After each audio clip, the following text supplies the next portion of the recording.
All right, so now we're going to work on circles of harmony. It's the 7th exercise in the Rejuvenation series. We've gone through about 2/3 or so of the exercise so far.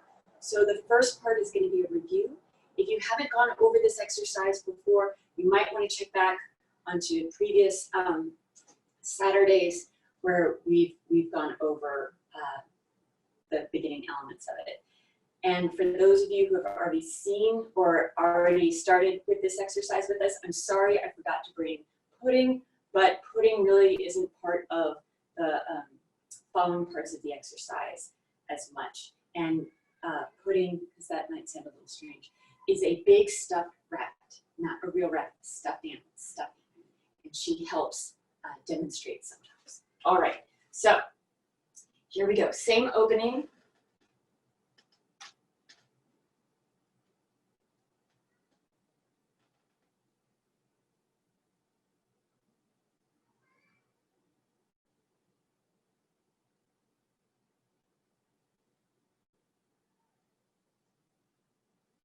We're opening up, hip width shoulder width apart, a little wider may feel good for stability reasons.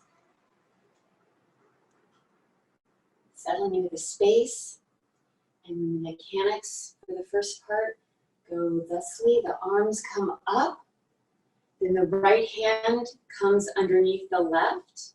We're carrying our chi ball first to the left, switching the hands, carrying our chi ball to the right, switching the hands.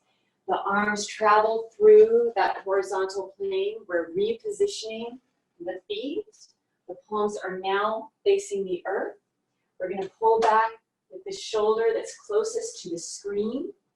So it's going to be the right shoulder, elbow, and then the palm is going to face forward as we push forward.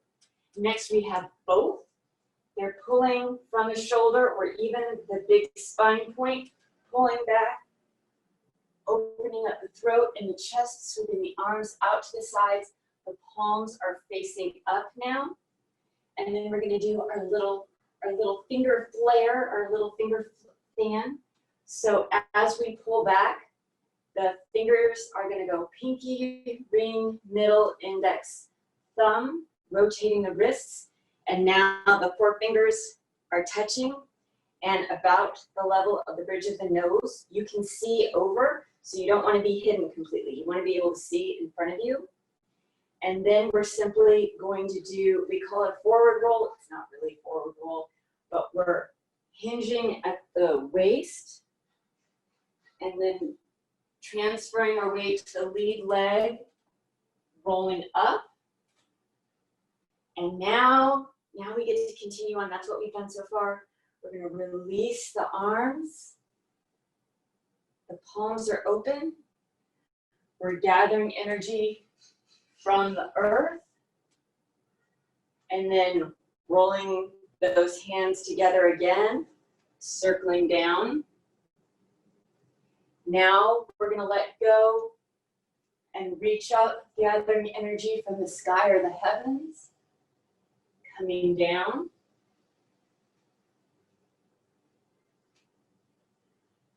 And then we're going to do a double shoulder roll. And then a single shoulder roll, the shoulder furthest away from the screen. So in this case, it would be the left shoulder. And then we're going to go to the other side. So since we're going to the right hand's on top. We're going right, flipping the hands left, flipping the hands, coming through that horizontal plane. The palms are facing the earth.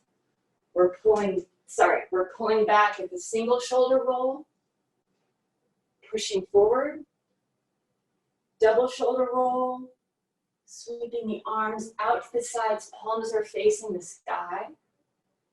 And then rotating the fingers, pinky, ring, middle, index, thumbs. The thumbs are on the outside of the fist, and the index fingers are touching. We're traveling, rolling forward and up, then gathering from the earth. Rotating the fingers and wrists again.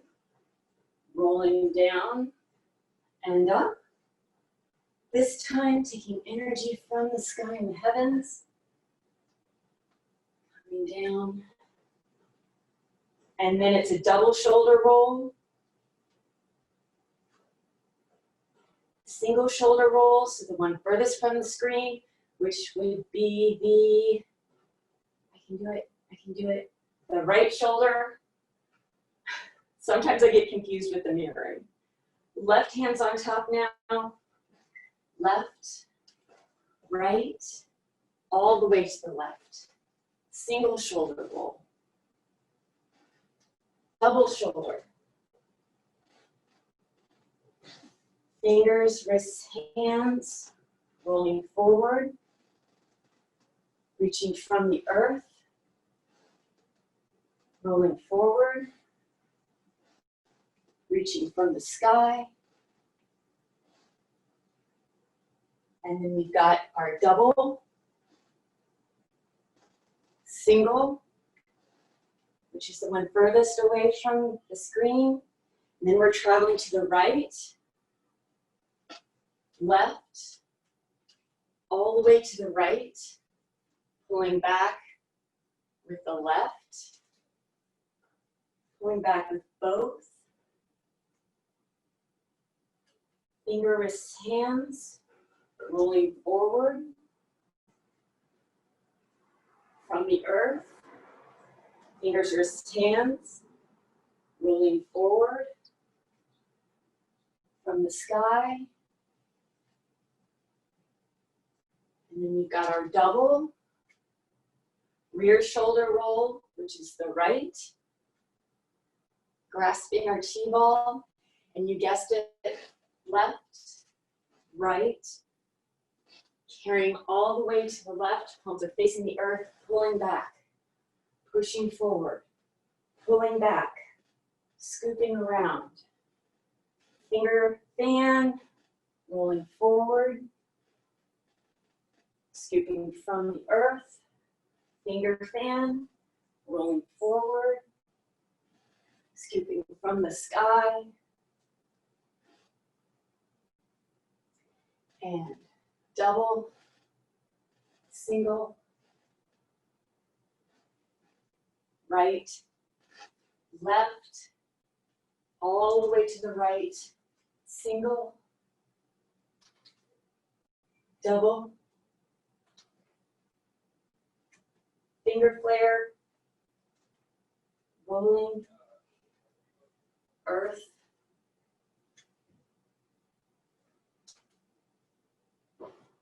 and sky,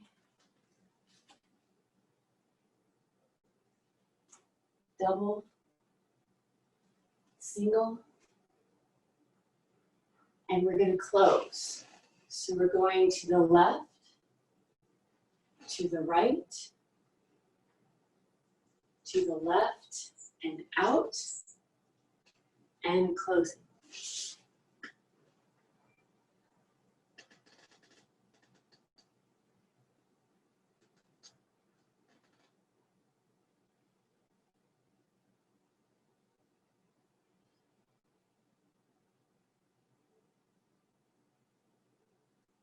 Okay, so we're going to go over that exercise, that series, lots and lots. We're probably going to do it again next week before we move on to the ground exercises. But some little details to think about.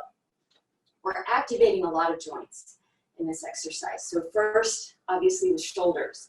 If you want, for fun, you can warm up the shoulders first by really thinking about the shoulder in that ball and socket joint, by bringing the shoulders forward, up, back, and down, and seeing how that feels, allowing the arms to really hang loose, almost as if there are weights tied to the wrists, not in an uncomfortable way and not in a massive, massive way, but just allowing the arms to hang loose, and then feeling that range of motion going backwards as well. So when you're feeling comfortable and confident with the exercise and your hands are together, like So right at the, you can really enjoy this motion. Okay, we're not making a big motion with the arms, so it's not coming from the arms, but there might be a little motion from the shoulder joint and the scapula. And then obviously when we're pulling back, feeling that shoulder movement and then allowing it to generate the rest of the arm movement and keeping the joints, especially the wrists, fairly relaxed so that they can allow that momentum and flow to really help with the movement. And then just a couple more things. The feet.